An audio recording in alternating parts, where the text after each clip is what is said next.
All right, folks, welcome. My name is Jessica Rosenblum, and I'm the Director of Media and Communications for J Street. I'm not actually the moderator of this. I am here to introduce Stan Wulf today. I'm really pleased and excited to be here and to hear the presentation myself. For those of you who are new to the organization, we began when Kerry began his re-engagement, his putting the parties back into negotiations. We began a campaign called the Two Campaign. And the idea for the Two Campaign was to demonstrate the great and growing support within the American Jewish and broader pro-Israel community for a two-state solution, and not just a two-state solution in name, but a two-state solution, an informed, mobilized constituency behind who would stand up for leaders who needed to hold the parties to the difficult decisions necessary to reach a two-state solution. And at the heart of these decisions that were difficult but necessary to reach a two-state solution was a series of core issues. They were four issues that we identified: Jerusalem, security, borders, and refugees. And the fundamental contention of this campaign was that while the conflict was largely thought to be intransigent and held up on these very issues, on some of the most difficult issues, in fact, the resolution of these issues was widely known and widely accepted by both sides, and what was needed was political leadership to bridge the gaps between the parties. And born of this idea is Stan's presentation, and Stan has traveled around the country for us making this presentation. Our idea was that in order to really build and activate this pro-Israel, pro-peace constituency that would stand up for leaders in making these difficult choices of their own, to hold the parties, the Israelis and the Palestinians, to the difficult choices, that we needed to be educated, that we needed to understand that you can't just support a two-state solution in name, but you actually have to understand for yourself and be educated and activated for yourself in advocating for these difficult choices, so you need to know the issues. So Stan has been really a wonderful gift to our organization. In addition to this presentation, which he's going to make, and he has graciously offered to bring to your communities, to your homes, to your synagogues and your Jewish community centers at your request. In addition to that offer, he's come to us in a way I really value. He is, for me, sort of a model of activism. He came and said, look, here's what I bring to the table: excellent presentation skills, a broad network. He is the president and treasurer of a modern Orthodox community in Berkeley, correct? And a real passion for the issue. And he spent a lot of time with us in the national office, working with us on these issues and learning about how we talk about these issues, and he's really built on that, his presentation. And this is a presentation that he's taken across the country. He's really, thought about what he has, what he brings to the table, and what he can do, what he can give up himself to help advance the two-state advocacy and to help build this great constituency for peace. And that is what this presentation comes from, and I'm truly enthusiastic to hear it in full for the first time, and greatly honored to introduce you to Stan Wulf. Thank you. Well, you don't know yet. Hold your applause. Afterwards, maybe. Okay, let me just get it fired up, and we should be on our way. Okay, thank you, Jessica. I really appreciate that introduction. And, maybe I should start out with a moment of explaining kind of how I got here to be doing this. And it goes back to, what I vividly remember was June of 1967. Those of you who are old enough would understand what I'm referring to. And I was just a 15-year-old teenager in my home in Cape Town, South Africa. And I was excitedly putting together my 6-day war scrapbook. You still remember what that is, scrapbook? Scrapbook, documenting this. It's a South African thing. That's a South African. Oh, it's a rough crowd today. And documenting the miracle of little Israel against a victory over her surrounding enemies. And so I grew up with this notion of a great, great pride in Israel on the one hand, but on the other hand, being acutely aware of the vigilance needed for fledgling Israel's existence, and to make sure never again. And I think that many of us who grew up in this way could understand, and a generation passed, and another a decade, no, I'm not that old. A decade passed, and another decade, and another decade, and it wasn't until 40 years later that I found myself fighting BDS on Cal campus, the boycott, divestment, and sanctions movement on campus. For the first time, I heard another narrative. And this time realizing that while I disagreed vehemently with BDS, I could still acknowledge this narrative without it destroying my own. And that was a real realization that I could hold on to my Jewish-Israeli narrative just as strongly. I could bring in another narrative, and it wouldn't destroy my own. And it was a revelation to me. And after that, it took 2 full years of soul-searching and very difficult recalibration in order for me to come to terms with having my narrative and bringing in the Palestinian narrative. And then, of course, one had to fold in the reality on the ground. And the reality on the ground comes to do something usually negative, takes away for the hopes and dreams of any narrative. So with these 3 elements, I finally realized that I needed to consider all 3 elements in order to be active in a quest for peace. So allow me today to share with you some of my perspective and some of my insights that I've gathered looking at these 3 elements, the Israeli narrative, the Palestinian narrative, and the reality on the ground, and how those came to affect the peace process, and specifically the recent Kerry initiative. By the time Kerry in July of last year announced the resumption of negotiations, there was wide support for a 2-state solution.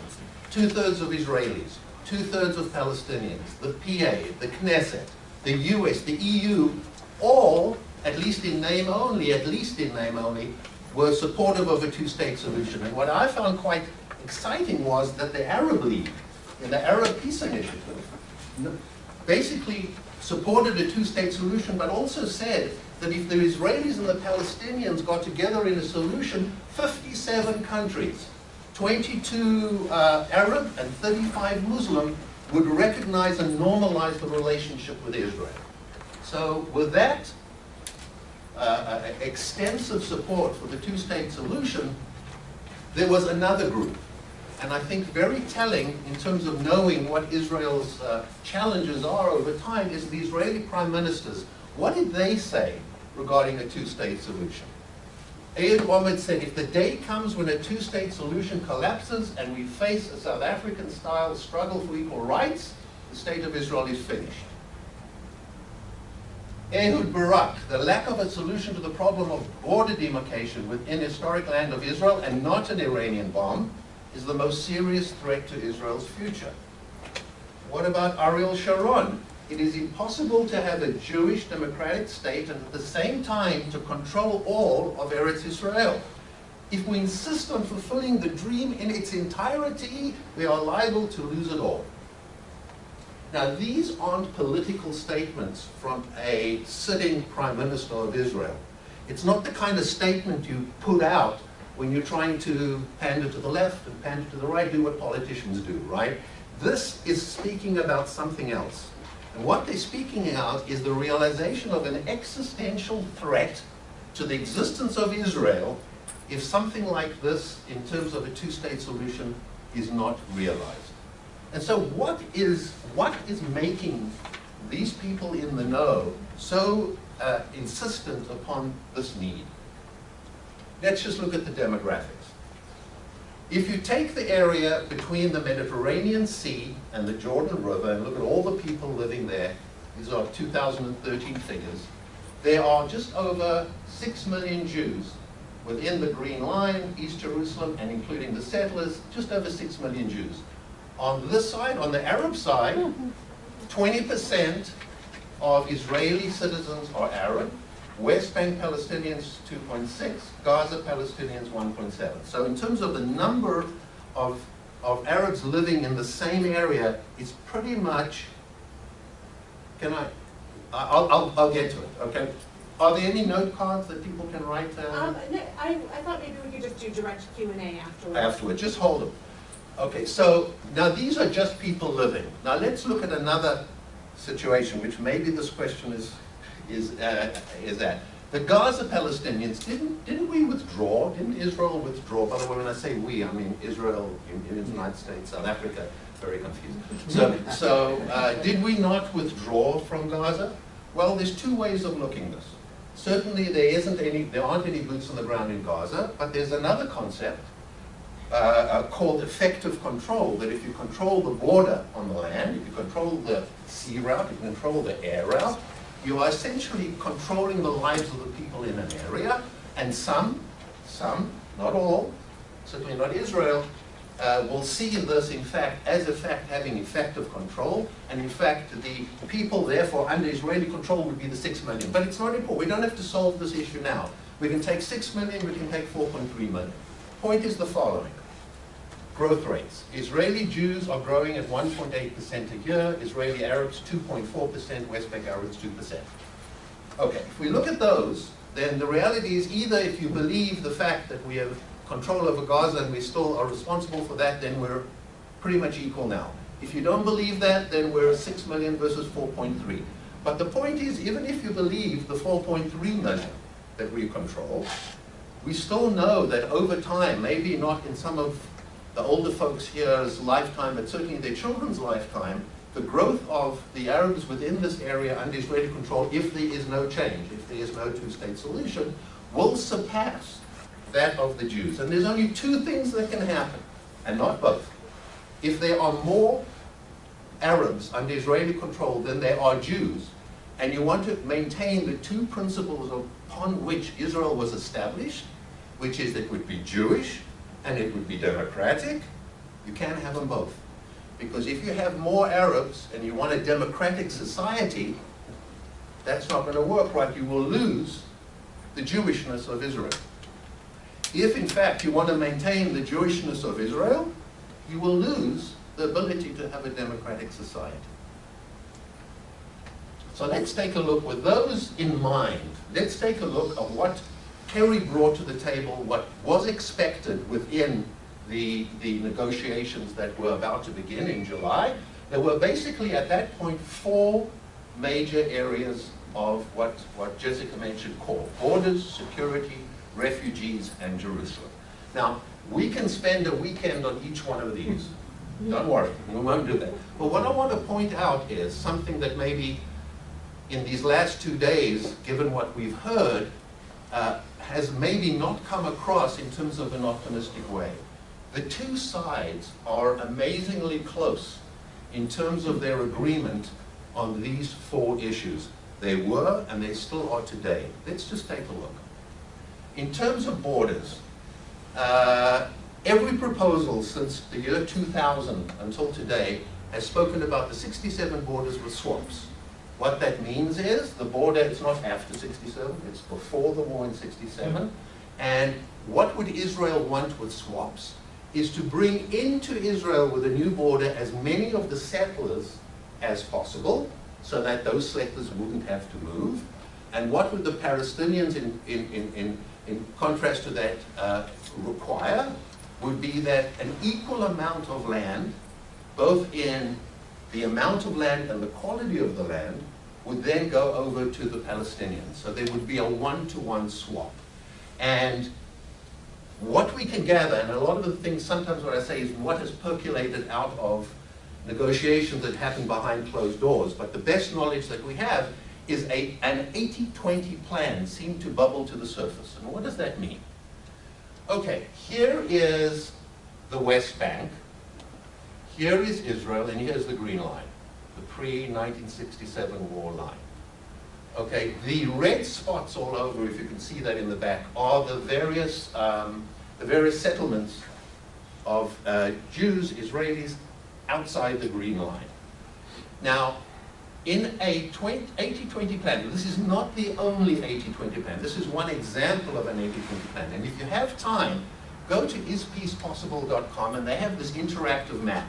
And you can choose which settlements, if you were deciding what the border was, yeah, my uncle Shmuel is in this settlement, so let's bring him in.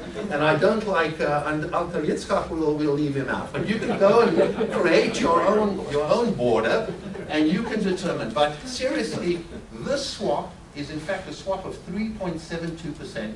3.72%, about 89 square miles, Israel would take and would give to the Palestinians so that the Palestinians have their requirement, which is that they have 100% of present West Bank and Gaza, that they do not give up any more, that they have 22% of the entire area between the Jordan and the Mediterranean.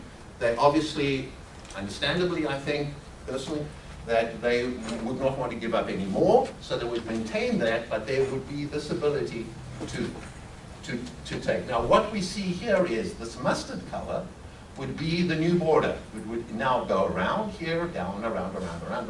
Crazy for a border, but this is what the situation is. It would take in the Ariel block, the western edge of Mordini Lit. It would take in Malay Adumim, north of Jerusalem, East Jerusalem neighborhoods, and Gush Etzion and Beitar Illit blocks. In this example, I'm not saying that this, we don't know what the line might have been drawn between the negotiations. What that means is that just about 400,000 residents of East Jerusalem and settlers will now be in Israel, and about 100,000 settlers would still be outside of that new line if this was the solution.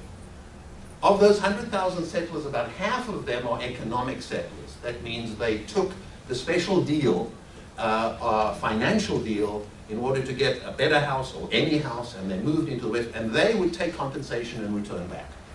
The other 50,000 are what we all understand the settler movement in terms of their particular attachment and reluctance to leave the land, and that would be a wrenching release of bringing those settlers back into Israel.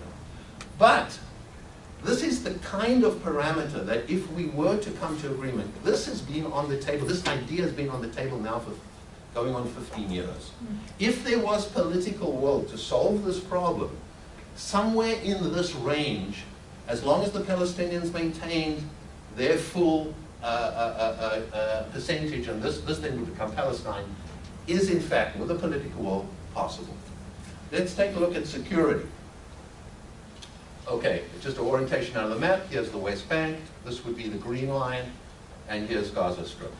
Okay, the first element which has been agreed to by Israel, United States, and Abbas and the PA is that the new Palestinian state would be demilitarized. This is essential to the ideas. I'm not talking about signed papers. I'm talking about the expression of their, Abbas in fact said, I want a state, I don't want an army.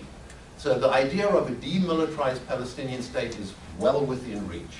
Now once that is decided, people at a much higher pay grade than myself would have to decide, namely the IDF, the Israeli army would have to decide what is required to maintain today's security level or better, not worse. What would extra, other than a demilitarized Palestinian state, would be required? First of all, we can go to a group of Israeli former, and it has to be former because when you're in the army you cannot speak outside of what the official position of the IDF is, but now we're talking about a group called the Council for Peace and Security. It has a chief of staff, which is the highest level in the Israeli army, a retired chief of staff, and the real brass, major generals, brigadier generals, and they put out an opinion in September of 2011 that was named Defensible Borders and Strategic Depth. Okay, when I grew up, and many of us grew up, we said, well, what's the problem with having a border over here? What the problem is, there's 9 miles between Netanya and the West Bank. There's 11 miles between Tel Aviv and the West Bank. And an army on that border is going to be clearly a defensive threat. And given this crazy border, how do you defend a border like that? And how is it possible to have any pre-warning to an army massed on that border when you've got Netanya and Tel Aviv 9 and 11 miles away. That's been the state of mind, understandably, for many of the prior wars through 1980. But they said, this might shock some of you, they said, given today's threats, the chances of 1,000 tanks rolling across Palestine from Jordan towards Israel is nearly negligible, if even. Now, the ability, in case the political circumstances change, one always has to have the ability to still defend it, which it did at the time that was the border. But the point is that that this group stated categorically that the threats to Israel are sub-military. They are terrorism and strategic missiles. Those are today's threats. And after that analysis, they said, and I want to quote, in countering today's threats, the West Bank and the Jordan Valley have no significance in terms of defense. So what can we do then in terms of additional elements to the demilitarization? Essentially what they said is the border is not the 67 border with swaps. That has something to do with the size of Palestine and the settlements. That's not a security issue. The security issue is that the de facto border between Israel and possible threat is the Jordan River.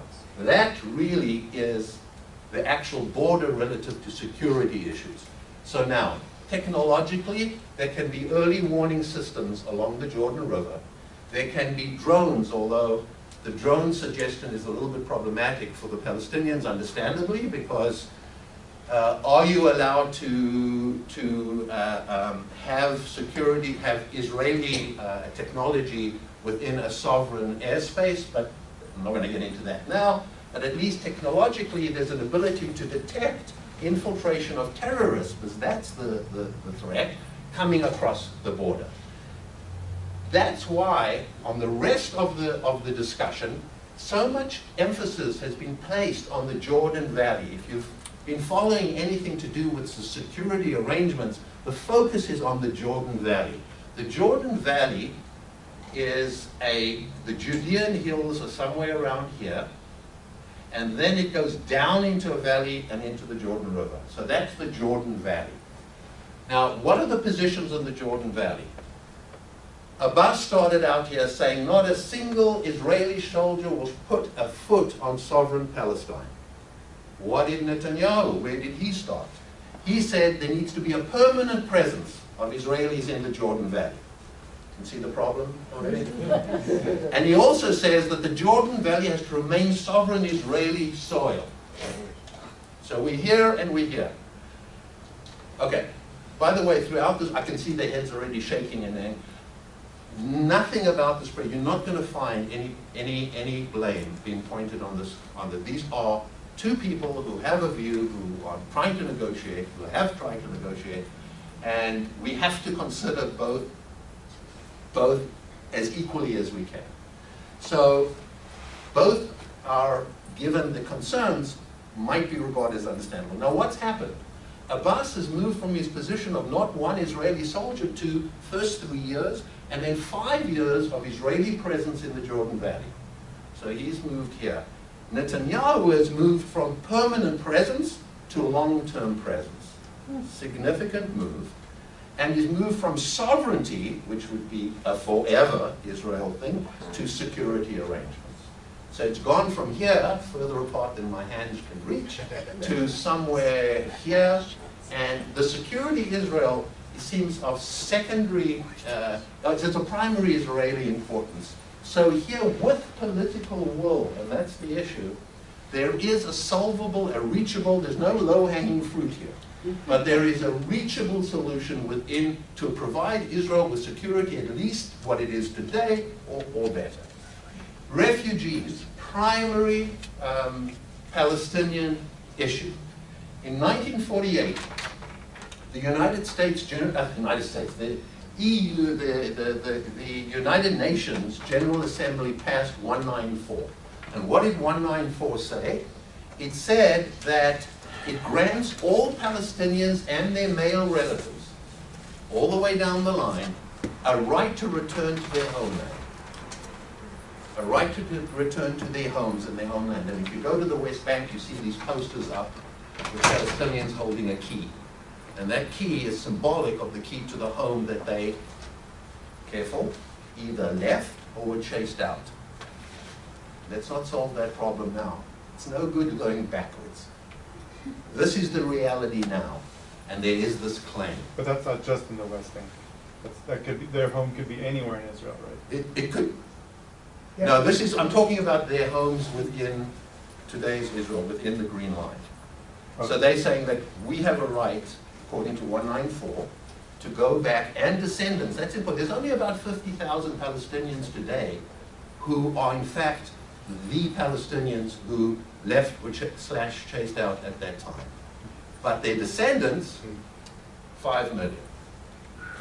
Okay, so, and this is just in the area. So there were about 3 million Palestinian refugees, according to UNRWA, Palestinian refugees within the neighboring Arab countries, and within the West Bank and Gaza, another 2 million for a total of 5 million. If 5 million refugees returned tomorrow in a peace agreement into Israel proper, there would be no Israel left. I mean, we were talking about 6 million and whether it's up or down. That can't happen. What can be done?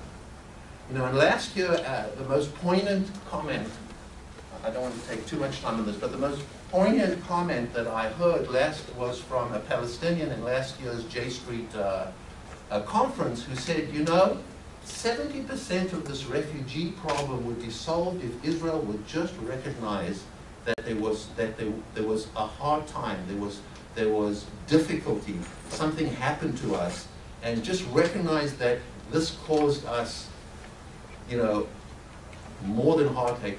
It's there's the reality, and then there's the understanding of what another people, whether you agree with it or not, whether other people have been through. So what could be done in order to make this work? First step is international help. And what that would do would be, number one, resettle refugees. Not all of the refugees are in camps. This is the number, 1.5 million in camps. Resettle those outside of camps.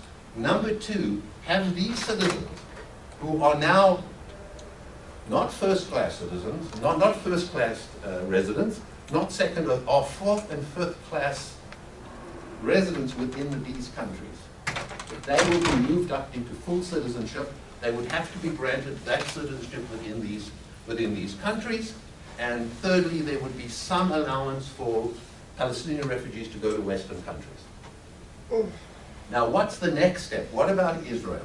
First step would be that the return would be to Palestine, primarily, not to Israel. Then there's a very, very interesting phrase, and it comes out of another resolution. In 1967, the United Nations General Assembly, Resolution 242, changed that language. It said it needs to achieve a just settlement. It didn't say it needs to achieve a return of all Palestinian refugees. The term was changed to a just settlement. Now, a just settlement is open to interpretation. And what's very interesting is the Arab Peace Initiative uses the same language, a just settlement. So here is what could happen and what has been discussed. That there would be a symbolic number of refugees to return to Israel for the purposes of family reunification. On the one hand, Ahmed put down a number of 5,000. Clinton and Kerry put down a number of 80,000. Abbas put down a number initially of 200,000, 150,000, and the last rumored on good, credible reporting, 100,000. So somewhere between 5,000 and 100,000 Palestinians would come back into Israel for family reunification. Very different from the 5 million that we started with. And what would that mean? That would mean that the population of Arabs within Israel would move from 20.7% to 21.2 or 3%. I'm not here to say what that means to Israeli society. I'm not Israeli, but certainly this, once again, with political will, this is within, not low-hanging fruit, within reach. And I believe there needs to also be a recognition of the suffering of the Palestinian refugees in conjunction. This isn't only This is narrative stuff. It isn't only a number game. There is an experience game that has to at least be recognized by the other side. So this is within reach. Jerusalem. Now, you didn't think I had a solution to Jerusalem. No, but hold on a second. This is where the reality of the ground, on the ground, is the most important. If you take a GPS monitor and you put it on every Jew and every Arab that lives in Jerusalem, and you follow them on the computer for a month, you've got the division of Jerusalem. Jews don't go into the Arab areas. Arabs no more since the Second Intifada don't go into the Jewish area. Effectively, the city is divided today. This doesn't take care of the emotional nature that many people, especially Israelis, have of never again, never an undivided Jerusalem. I'm not reducing the impact of that argument. It's extremely strong. But the reality is, if tomorrow there was this division, when you went on your trip and the Israelis went to their favorite coffee shop and they went to work and they spent their life, there wouldn't be anywhere they wouldn't have to go that they didn't go for the last year or two. It is effectively divided today. If there was political will, there would be a jump that could be made to essentially not change Jerusalem by leaving it the way it is today, but making it official. So what would happen is the Jewish neighborhoods of East Jerusalem would go to Israel, and the Arab neighborhoods will go to the Palestinians. Now, don't jump. Okay, this is the clearest map of East Jerusalem that I could find.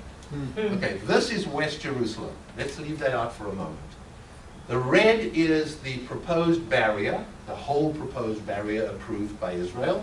Much of this part has already been built, much of this part has not been built. And what I want you to take away from this What is... was the word, not been built or not been what? Built, sorry, South African. B-U-I-L-D.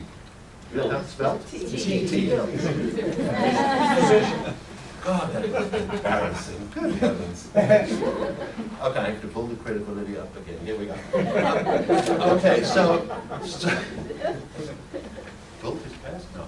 Okay, the point is over here that the burgundy areas are the Jewish neighborhoods of East Jerusalem. The mustard areas are the Arab neighborhoods of East Jerusalem. And believe it or not, a line can be drawn between those two. What would happen to the old city? If ever there was an emotional issue, that's it. Just want to mention one point. Ehud Olmert offered in the year 2008 an international body comprised of Israel, Palestine, the US, Jordan, and Saudi Arabia that would have day-to-day control over what's called the Holy Basin. We could spend too long on working that out, but essentially these are gnarly issues, but I think I come back to the nature is that we are living, Israelis are living in a divided city already with enough political will. Now those are the four issues. Kerry expected, bright-eyed, going into this, that these are the issues and they are bridgeable. Okay? Now what happened? 9 months of talks. Going into the talks, each party gave something. Israelis agreed to release 104 Palestinian long-term pre-Oslo, pre-93 prisoners in 4 releases over this 9 months. The United States promised economic incentives to the Palestinians, security assurances to Israel, and the Palestinians would hold back on some of the unilateral moves in order to gain more international recognition of their state. Now, as an obstetrician, the only way I can look at 9 months is in 3 trimesters. Right? I can't help it, just forgive me. Okay, so in the first trimester and the second trimester, there were direct negotiations between Israelis and Palestinians. In the first trimester, the feeling of the Americans was there will be a comprehensive agreement, and Martin Indyk came to our J Street conference last year and said there aren't piecemeal stuffs. This is all going to happen together in one go. We've seen that not work.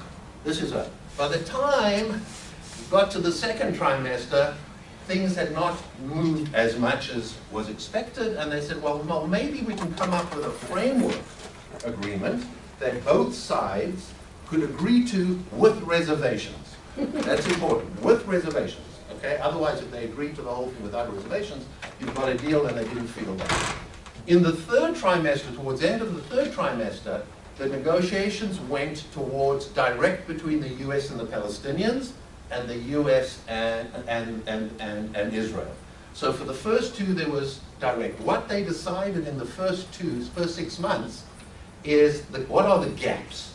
Kind of a much more sophisticated discussion of what we just went through in those 4 major areas. What are the gaps? In the last one, the Americans individually, separate, were trying to decide what are the bridges to the gaps. What could be done to bridge those gaps? But as we worked our way down, more and more what Kerry calls unhelpful moves started emerging from both sides. And by the time we got towards the end, he was hoping just to extend the talks. Okay? And at this point, the unhelpful moves came at a very fast pace, and we know what happened, and the Americans stepped back, well, the parties stepped back, the Americans stepped back, and they're reassessing. So these unhelpful moves, what were they? Essentially stumbling blocks. Here are the main ones.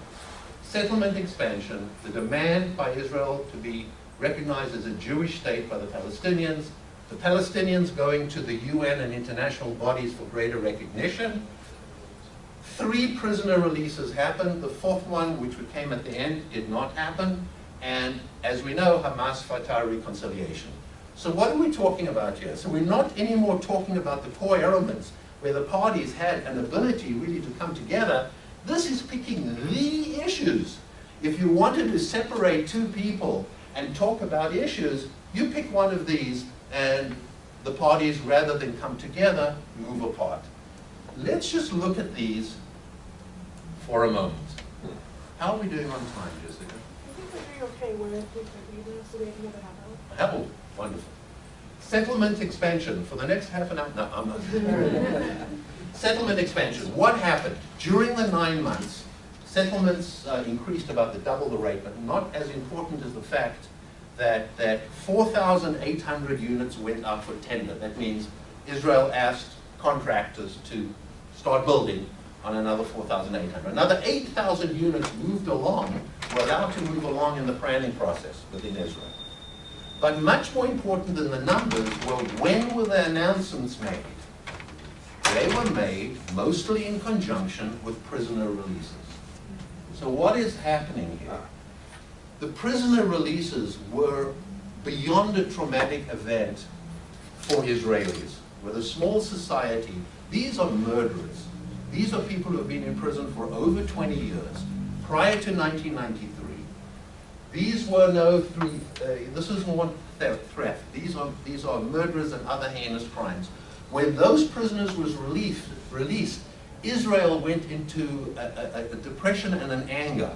At the same time Israel was experiencing that, they were having victory parades in Ramallah when those prisoners arrived. An extremely difficult situation. So what did Netanyahu do? Politics first. He said, yes, that might be happening, but we're going to build more settlements. So this political move, in order to maintain his coalition, was pretty clear. That here's something for you, here's something for you, and guess what? I'm still here. You know, my coalition is still together. What would have happened if those first 4 issues that we spoke about reached a tentative agreement? These are major issues. I don't think any agreement should happen without these being resolved. I don't devalue these in any way. But what would have happened if they had come to a tentative agreement on others? We don't have to go past the first one, borders. End of settlement issue. If there was a tentative agreement of where the new border would go, Israel could build to its heart's extent within those borders and not outside of those borders. I'm not trying to simplify it. There's nothing simple here. But if there's the political will and an ability to come this close after 15 years to 67 borders and swaps, then maybe this thing that keeps all of us awake at night could be resolved, because they would be many of those tenders, many of those new they were in the area that probably would be Israel. So these numbers, in fact, even sound so big and great, and most of them were in the blocks that would go to Israel. Why was there this need to create more than necessary strife related to, not all, there were some outside of those blocks. But you have a situation that, but for the fact that one of the reachable goals could have prevented this. Second, the Jewish state demand. Israel says, look, if the Palestinians don't recognize us as a Jewish state, it's a precondition, we can't carry on. They don't understand our narrative, and we need that as a precondition. Okay, understand that. How do the Palestinians see that? Three problems. First one is, if the Palestinians agree today to call Israel a Jewish state, what happens to the refugee demand?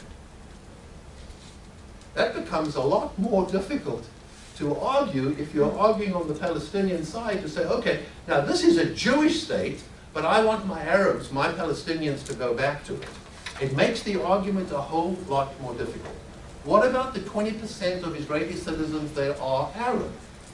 What is a Jewish state? Just the phrase, nothing more, just Jewish state.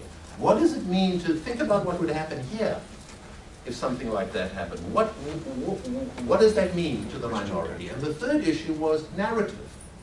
You're asking me to acknowledge your narrative. What about mine? So, going back to the four issues, if the refugee issue, which is between 5,000 and 100 and probably around 60,000, would do it just on the number issue, that would take that one issue away. And then there's been a construct which, in fact, if they went to the Knesset today on this, there's been some move, that Israel was, I don't have time to get into it. If you want questions and answers, I'll get into it. But essentially, what about, rather than a phrase, a paragraph, as Jeremy Ben-Ami often says? How about this? Recognition of the right of the Jewish people to statehood, recognition of the right of the Palestinian people to statehood, without prejudice to equal rights of the parties' respective citizens. Now you've got a different story. I recognize you, you're right, you recognize me, and we have minorities. There might even be minorities in Palestine. Some settlers might decide to stay. The protection of the minorities today is really the 20% of Arabs, well, they might call themselves Palestinians, whatever, I don't want to use the wrong term, within Israel. Israeli citizens who are Arab. Now that's a different story.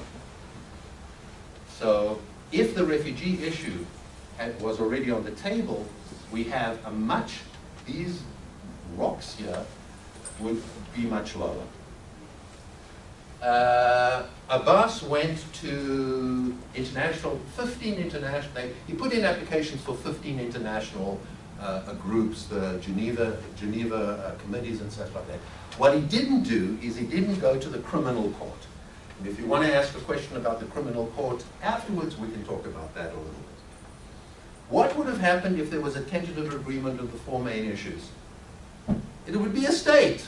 Gesundheit, go to as many international, everybody has the right of a state to join as many international bodies as you like. It becomes a non-issue, if there was the political will.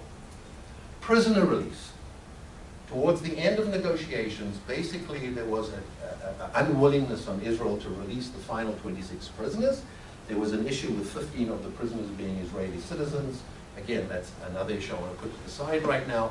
But the point is there was no progress being made. And what would happen if Israel released 26 prisoners at the last minute when the negotiations were basically, the initiative was failed? It would be a very difficult thing to do. Israel had already prepared not only those 26, but hundreds more, much lesser offenses, ready to go, but there was no. And Israel decided not to release those prisoners. Finally, Hamas-Fatah reconciliation. I think you've heard quite a lot of it. Essentially, where we are now, very briefly, the United States has decided to work with this technocratic government because there is no Hamas member in this coalition, in this government right now. There is no Hamas member in. And also, the second criteria for stopping funding from the United States would be that Hamas has an undue influence over the Palestinian government. And at the moment, the American assessment is that it doesn't. What will happen after elections? I don't know. Will elections happen? There's a good chance they won't. But let's assume for a moment that they do happen. What is the Israeli side? This government is a front. Hamas is in there. They're a terrorist organization. They don't accept the quartet criteria. They don't accept Israel exists. They don't renounce violence, and they don't accept prior agreements. We're not going to deal with that. Okay, I don't want to spend too much time on this because I think you've heard it, but just to summarize, there are two possibilities here. If the United States stops funding, if Israel stops the tax revenues going, what happens inside? Hamas came limping into this reconciliation. They were the weakest they have ever been. They were isolated in Gaza. They needed this more than anybody else. Fatah and the PA's role between the two of them increased, rose, their prominence rose. What would happen if we starve, United States and Israel, starve the ability of the Palestinian Authority to govern? It's going to cause destabilization, and ultimately what Abbas can do is take his keys and say thank you very much and hand it over to Israel. That's the very last thing they want. What, on the other hand, could happen if there was the political will, if for Israel to go in and in fact recognize Hamas as the, not Hamas, recognize the new government, and in fact strengthen the new government and Fatah, further isolating Hamas as a peripheral party. That's one, it's not the only thing, it doesn't even work that way, but this is some of the thinking if I get asked the question on the road as to how can Israel work. There's a practical issue on the ground which makes that possible. So, coming near the end, we have over here negotiable parameters. We have stumbling blocks. If we work these together, many of these decisions can either nullify or reduce the problem with a stumbling block. But if you don't want the process to work, choose one of those, demand it, and you have an ejection seat. You're out. All right? Victory. I'm out of it. If you want that, I'm not saying that anybody did that. I'm just saying that that is how toxic these stumbling blocks are. So what is the bottom problem? Aaron Miller of the Wilson Center said it best very recently. You need leaders who are masters of their political houses, not prisoners of their political constituents. Bold leadership. The leaders need to put a two-state solution and the future of their respective countries above their ability to maintain a coalition. Personal opinion, I think it's shared by many. What are we asking the US? As you've heard, basically nothing right now is written on paper. So we have, for instance, we always refer to the Clinton parameters and the Geneva Initiative. We need something down on paper that when we all have forgotten some of what has happened, there is something to speak to the 9 months that have just gone by, and it doesn't just get washed away in the years of history. Number two, by putting down the parameters, and you can read them in JST's recommended construct for such a document, if there is that document down, at least there's something to hold the parties to. At least then, rather than it's because of them, they can look down at the document and say, is this something I can agree to or not? And finally, I just want to talk a little bit about the role of American Jews and how I present it, when I speak to different groups. This is not the role of J Street. So this is beyond that. J Street's organization support the two-state solution, encourage the American government to help Israel and the Palestinians reach a two-state solution. higher level. On the individual level, one of the commonest questions I get asked is, who the hell are you? You don't live there, you're not a citizen there, you're not under the bombs, you don't go to the army, da da da da. What right have you to have any say in working for this solution? Ariel Sharon, no less. Israel is not only an Israeli project, Israel is a Jewish worldwide project. Daniel Hartman of the Hartman Institute. Only in Israel, which is willing to share ownership in the enterprise with Jews around the world, which is open to constructive criticism and advice, is an Israel that can lay claim to being a place of significance in Jews' lives around the world. And our Secretary Kerry, when he was speaking just as towards the beginning of the negotiations to the AJC, said you, the Jews, speaking to a Jewish audience, can help shape the future of this process and help Israel direct its destiny. No one has a stronger voice than the American Jewish community. So, in conclusion, I know one thing. I know that we are living in a split second of our history where there is an Israel. And I know that if there was, and you know, if there was an Israel a little earlier than there was an Israel, many of us, of our people would have survived.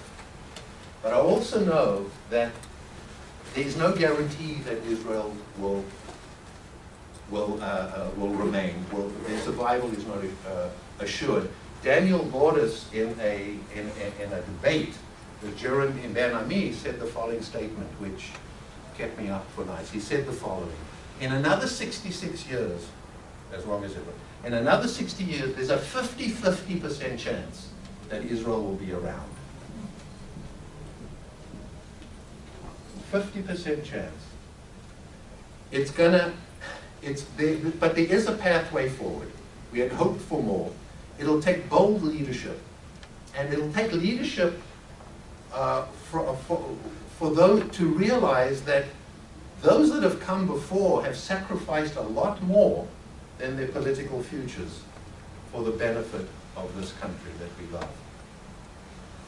There is a pathway forward for Israelis, for Palestinians, and for their respective diasporas. We can only hope that they will find the ability, either them or the next people in power will find the ability to reach out and take it. Thank you.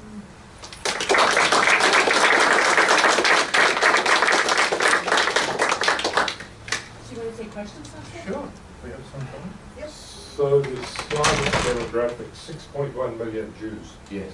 I presume that also includes the 300,000 Russians that are not Jews. I don't know. I'm sure it does. You don't list. You've got Arabs, you've got Jews. Yeah, They are not listed by the state of Israel as would being that Jewish. be, Jessica? Yeah. Yeah, I believe it certainly does. It certainly Does And it? then Does. the other thing is that this lump sum collection that you call Jews, apart from the 300,000, there's no consensus on what a Jew is. They may be called Jewish by the state of Israel or may not be. Okay, now So you... it's non-Arab. You're talking non-Arabs. No, because they are Christians. I didn't include Christians. It's not, you know, I think maybe the best way I could answer the question, it is not what we determine ourselves or who's a Jew or who's not a Jew. It's the expectations from outside. You already hear the rumbling of apartheid, you know, and as a South African, I'm happy to address that issue.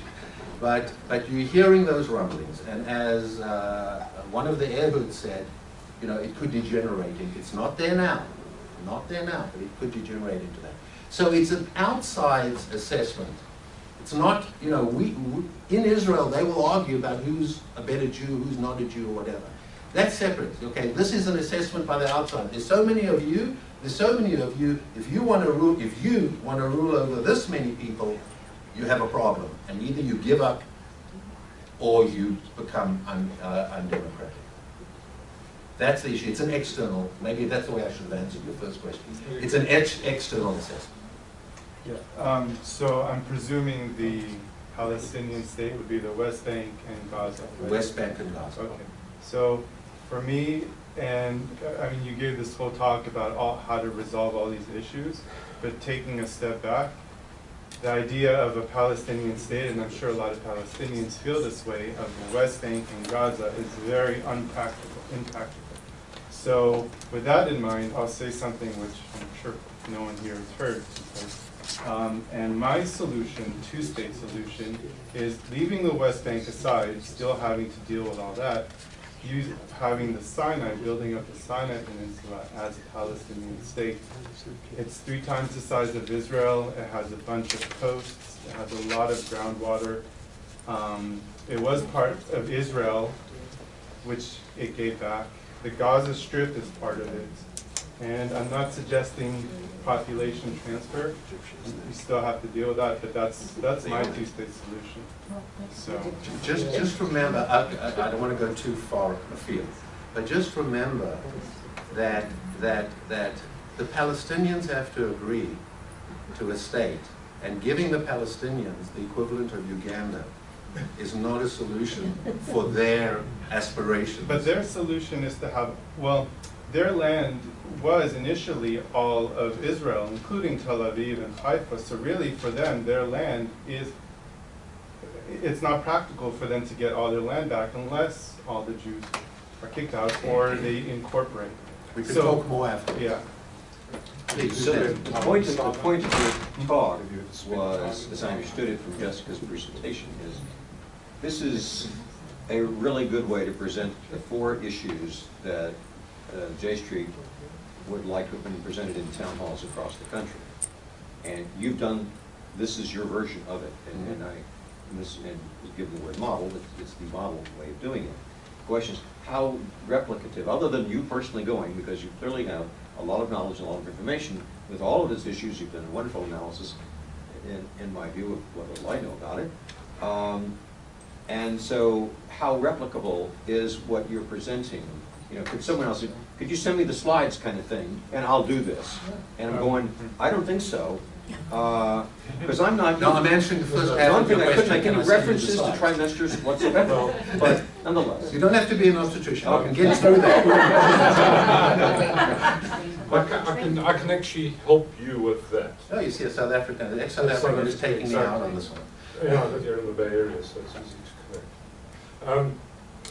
What we can do, if you'd like to work on that together, is to set that up together with speaker notes to accompany each and every slide. And the speaker notes can be pretty comprehensive, with references, with extra material to look up, which would be a way to get it out to people and to brief people on it. You could also have a train the trainer type thing, that's what I was, whereby that a was few the of us original would get intention. together and train others. Absolutely. Right. So if you'd like help there. And if I were to set up, which we're hoping, a trainer, I would modify. I would, but there's certain things that I do because that's the way I present. Right. But there is a version that is doable. But it needs to have, you see, if you don't have facts as the basis for the presentation, then you end up pointing things. You know, I'm a better Jew, I'm a better this, I'm a better Israel. You know, if you just take it away from that, if you take it away from pointing and saying who's better with, and you just work on the facts, there is a version that can go out that can be reproducible. And can I just say, from a national perspective, this conversation makes my heart sing. Yes, it's saying. I would be thrilled for people to come away with the desire to learn how to do this presentation in their own communities, and I would be happy to provide the resources to work with Stan. You know, we worked with Stan in developing this initially, and I think that you don't need to replicate Stan's words. You can use the resources and you make it your own, and that's what makes it effective. So, please. I think you've allowed Netanyahu's government to too narrowly define security as being the Jordan River, okay? There are a lot of confrontation states which are now extremely unstable. And obviously Israel's best interest in the long run is to make peace with all the Arabs, so all the Arabs will see it as not a threat to them and as a neighbor that the Palestinians accept and they could accept. I think that's excellent, and that's why for the first time in many, many years, there's starting to be talk in Israel about considering the Arab Peace Initiative. Okay, and that promises 57 normalization of relationships, which, by the way, Israel is dying for, and guess who's dying for on the other side? Saudi Arabia.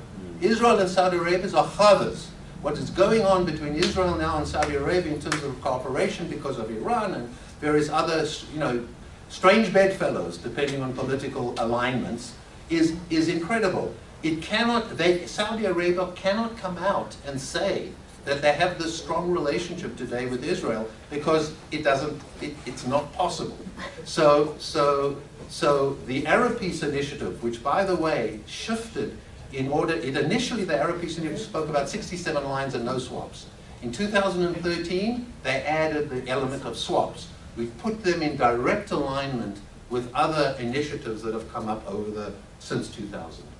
But what I loved about your presentation was based on facts today and not all these arguments I hear ad nauseum about, well, at Oslo they almost agreed, and was it Arafat who pulled back, or who lied, and what was it in the past? Because I don't think anybody will ever know that. Yeah. And I wonder if you've ever made this presentation to a more mixed audience in terms of ideology where that comes up, and have you had to diffuse that? Yeah, let me tell you what happened. There's a perfect example of that. That I have next. There's a perfect example of that. I went to a group, this is not Seattle, I went to a group that had just shown, and I went to the J Street Challenge. Okay, this docu-schmata about J Street. Okay, so I might be able to start using some South African terms soon. At least you'll understand. Okay, so I went to that and I stood up in the midst of these people and I started talking a little bit and would you invite me? And I went back there 3 weeks later. Okay. They came ready to fight, and what this presentation does is upsets them terribly. Because I don't think I've said anything that says, I'm a better Jew than you, you don't understand, you're a skinhead. There is none of that. I don't think there's any value in the schism between different Jews whose passion is the same. I mean, what is going on? I'm not that religious, but sinat chinam, baseless hatred between Jews is supposed to have destroyed the Second Temple. Whether you believe that or not, the story is important. It doesn't matter if it's true or not. The story sets a principle that we are trying to reproduce here. It's enough. What I said at the J Street Challenge, I'm sorry, I'm on a...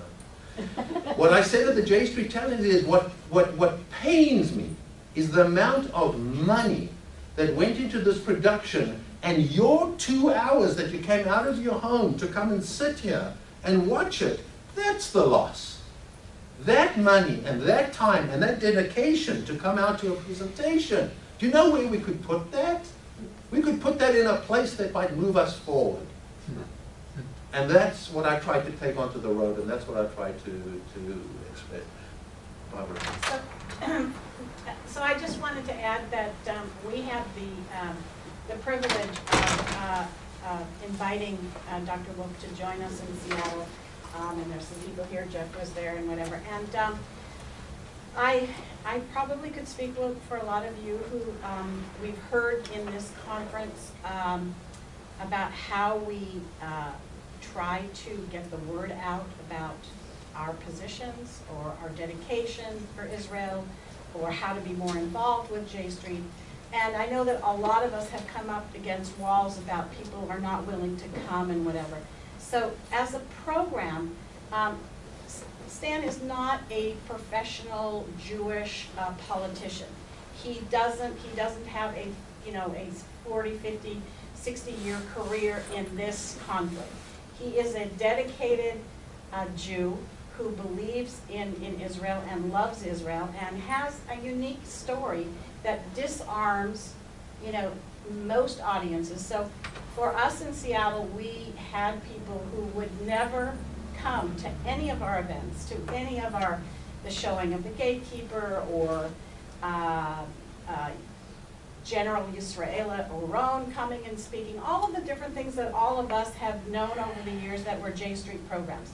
But to have a common man who believes in the future of Israel and is invested in it with his children and with his life story and whatever, was such a door opener for our community.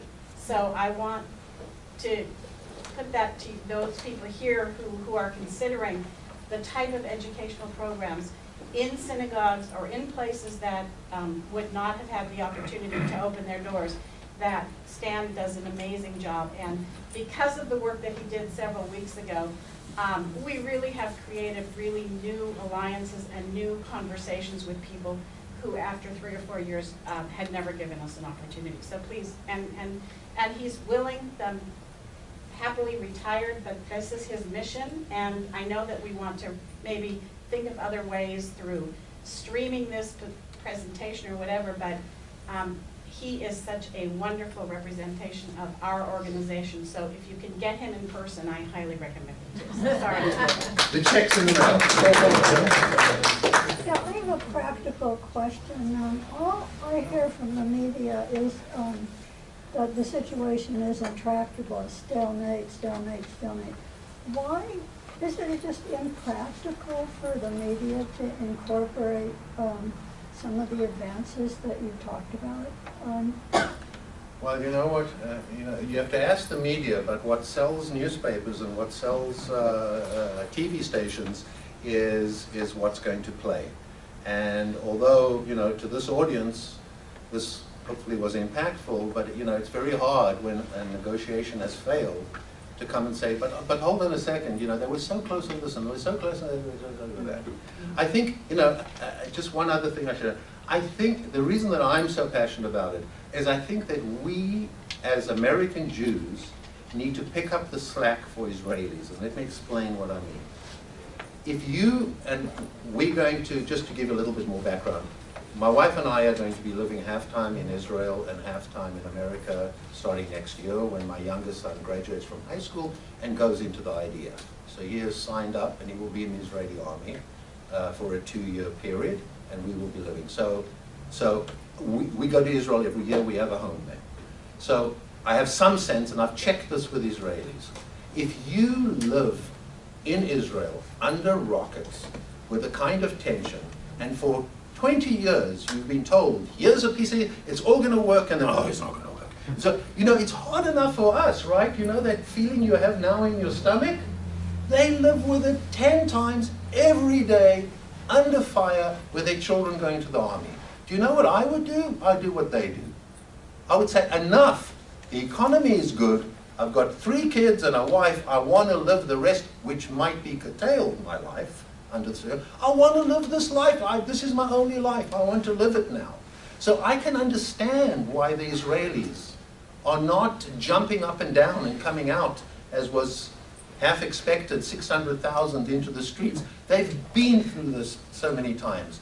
We over here, we have the privilege of getting in and getting out of it and still going, to the movies and having no rockets overhead. I think we have an obligation as Eretz Israel, as the peoplehood of Israel, to try and work and help our brothers and sisters who have lived under this, and do it out of an enormous gratefulness that they have taken the burden, which gives us the security of having a country, so that never again. We've also heard some people that powerful Jews here try to make sure that the Israelis get most of their information about what's happening here through Fox News and that type of thing, so that they believe they're reinforced. And they don't get the idea that the world is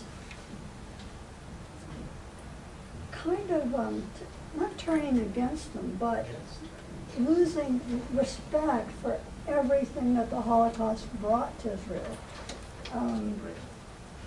Thank you.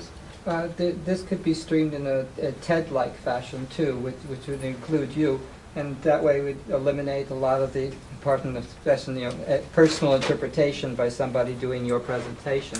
It would be much easier to screen something like this over a 20-minute. Could we make it a Shmuel presentation? Of course. Or are we stuck with Ted? No. All right, folks, we have reached the end of the session. I really want to thank Stanley for his Consider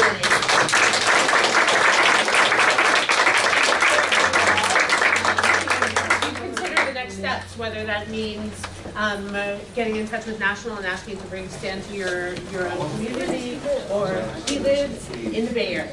Half the year. Half the year. If any of you want my contact information, it's right here, and here are a couple of presentations that I do.